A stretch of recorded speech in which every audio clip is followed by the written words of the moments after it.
नमस्कार, मी प्राजक्ता पै शापूरकर आणि तुम्हाला प्रॉमिस केल्यासारखं आज पण एक मी भन्नाट अशी रेसिपी घेऊन आली आहे नाश्त्याची. ती म्हणजे सुरनोळी. कोकणी रेसिपी आहे. कशी करायची चला बघूया. खूप सोपी रेसिपी आहे. इथं मी 1 वाटी तांदूळ घेतलाय. हा तुम्ही डोसा राईस घेऊ शकता किंवा छान सुगंधी राईस आंबेमोहर इंद्रायणी वगैरे घेऊ शकता. आमच्याकडे डोसा राईस घेतला जातो 1 वाटी. आणि ह्याच्यामध्ये एक अर्धा चमचा मेथी. हे आपल्याला स्वच्छ 2दा पाण्याने धुवून भिजत ठेवायचं आहे 3 तासासाठी. 3 ते 4 तास.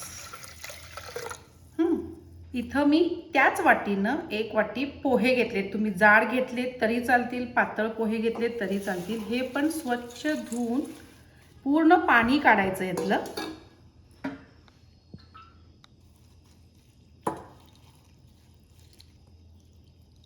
पाणी स्वच्छ 2दा पाण्यातनं धुवून याला पूर्ण पाणी काढून असंच ठेवायचं 3 ते 4 तास. आता हे 3 ते 4 तास भिजवल्यानंतर गंध वाटून घ्यायचं आहे. दोन्ही पोहे आणि तांदूळ मेथीदाणा एकत्र. त्याच्यासोबत काय घालायचं, 1 पाऊण वाटी ओलं खोबरं, अर्धा ते पाऊण वाटी ओलं खोबरं चालेल. ते छान त्याच्यामध्ये मिक्स करून वाटून घ्यायचं गंध असं. आणि वाटल्यानंतर त्याच्यामध्ये जवळपास एक अर्धा वाटी गूळ घालायचा आपल्याला. गूळ घालून पण ते पुन्हा एकदा फिरवून घ्यायचं आणि मग ते जवळपास रात्रभर किंवा 7 ते 8 तास फर्मेंट व्हायला ठेवायचं.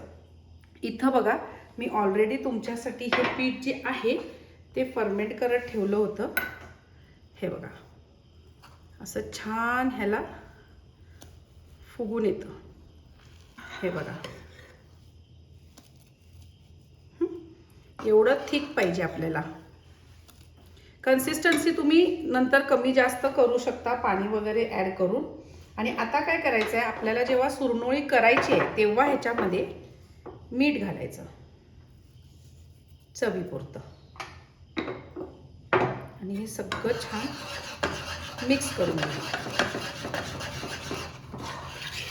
आता ह्याच्यामध्ये तुम्ही गूळ जो आहे तो कमी करू शकता, म्हणजे अगदी नावाला सुद्धा घालू शकता किंवा गूळ नाही घातलं तरी चालेल.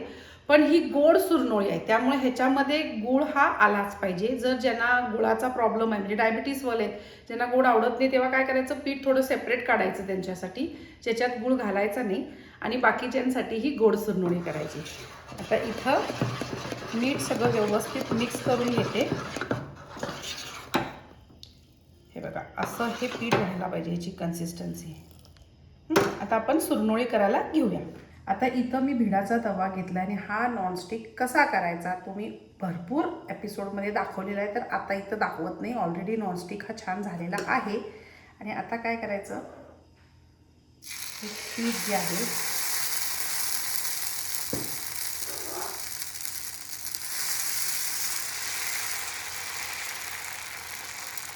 खूप पातळ डोसा नाही करायचा ह्याचा, जाडसरच काढायचा. आणि आता बघा याला किती छान अशी छिद्र पडतात.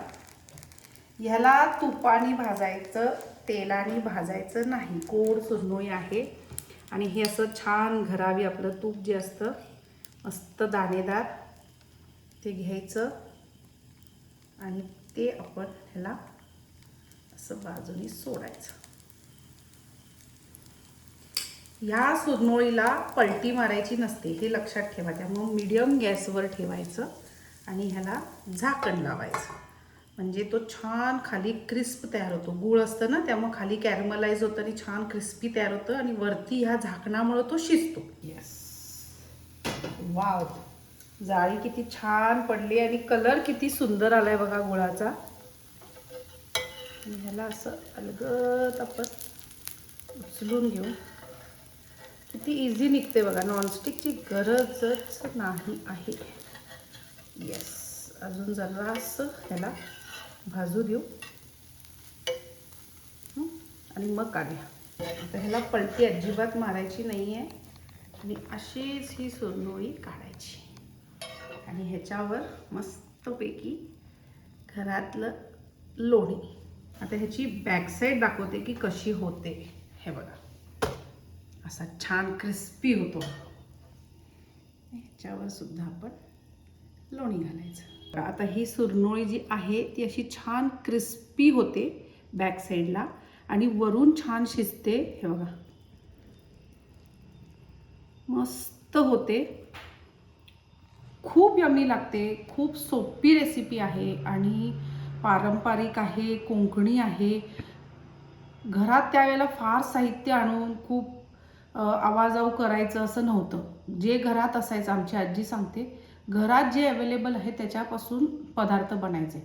तर तशीच ही रेसिपी आहे. खूप छान लागते, टेस्टी लागते, हेल्दी आहे.